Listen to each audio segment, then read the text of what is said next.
Le tour du monde des confinés. Et nous poursuivons cette seconde série entamée hier avec les départements d'outre-mer. Après la Guadeloupe, aujourd'hui, Carla Bucero-Lanzy nous propose une rencontre avec une de Sévrienne qui s'est installée sur l'île de la Réunion.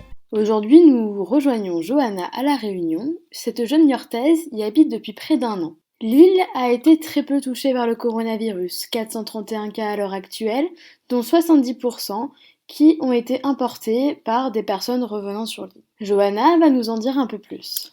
Salut Carla, moi c'est Johanna, j'habite à La Réunion depuis le mois de juillet 2019, donc je travaille à Decathlon depuis fin novembre. Nous, le coronavirus, on n'a pas été trop touchés, on a eu de la chance. Pour te dire, en fait, on avait une réunion de travail le dernier samedi avant d'être complètement confinés. Et puis pendant même la réunion, à nos responsables, voilà, le directeur, etc., tout le monde a dit qu'on commençait à prendre des mesures telles que les masques et les gants, mais on allait rester ouvert. Voilà, pour te dire à quel point nous, on n'était pas du tout, on était vraiment à milieu d'être complètement confinés, parce qu'on était d'abord en première alerte et c'était vraiment pas inquiétant du tout. Du fait d'être une île, c'est vrai que ça nous aide vachement.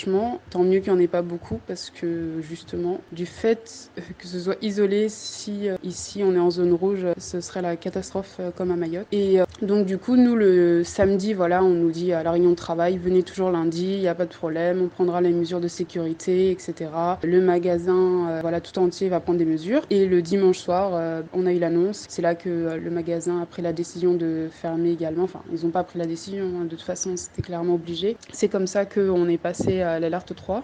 L'île a-t-elle rencontré des problèmes suite au Covid-19 ? Nous, on a été confinés du jour au lendemain sans savoir, comme tout le monde, à quoi s'attendre. Mais on n'a vraiment pas eu le temps de se préparer psychologiquement. Et c'est ça, en fait, qui nous a, je pense, complètement sonné. Parce qu'on ne s'est pas forcément préparé à une pénurie de papier toilette. Je dis ça, mais clairement, là où moi je suis allée dans mon quartier, j'habite à Saint-Pierre. C'est dans le sud de La Réunion. Et c'est une très grande ville, après Saint-Denis. Et du coup non, on ne s'y est pas du tout préparé. Il y avait des pénuries de produits de première nécessité tels que la farine, les œufs. Là, c'est un petit peu revenu dans les rayons, mais les prix, ils ont considérablement augmenté après ça. Déjà qu'en général, le niveau de vie est un peu plus élevé sur certains produits ici. Forcément, tout ce qui sera importé et en plus de la métropole, c'est cher. Pour te donner un exemple, les oignons sont allés jusqu'à 9 € le kilo. Et là, ils sont redescendus dernièrement à 2,90 €, ce qui est déjà un peu plus correct. Mais clairement,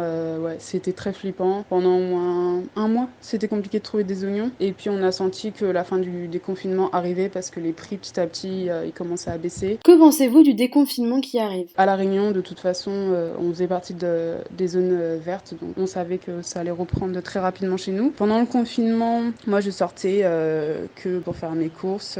J'habite à côté de la mer et d'une rivière, donc si tu veux, ça m'arrivait de faire des promenades à côté, m'aérer un petit peu quand même. Et au début, c'était très respecté, mais tu sens quand même que depuis une semaine, le déconfinement il est là parce qu'il y a vraiment, quand je vais faire mes courses, je croise vraiment du monde, j'y vais avec mes colocs, donc autant te dire que vraiment on hallucine un peu. À voir. Moi, c'est ça qui me fait peur. Le déconfinement, c'est bien, on sait très bien qu'on va avoir de nouveau un semblant de vie quotidienne, mais pour quel risque? Je fais partie des sceptiques, je pense que c'est un petit peu encore trop tôt. Il aurait peut-être fallu laisser tout le mois de mai pour être un peu plus certain. Et voilà.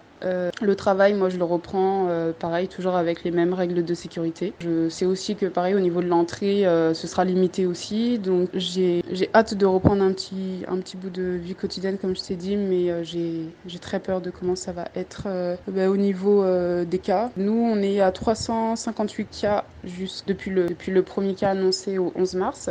Je suis un peu sceptique, mais on verra bien.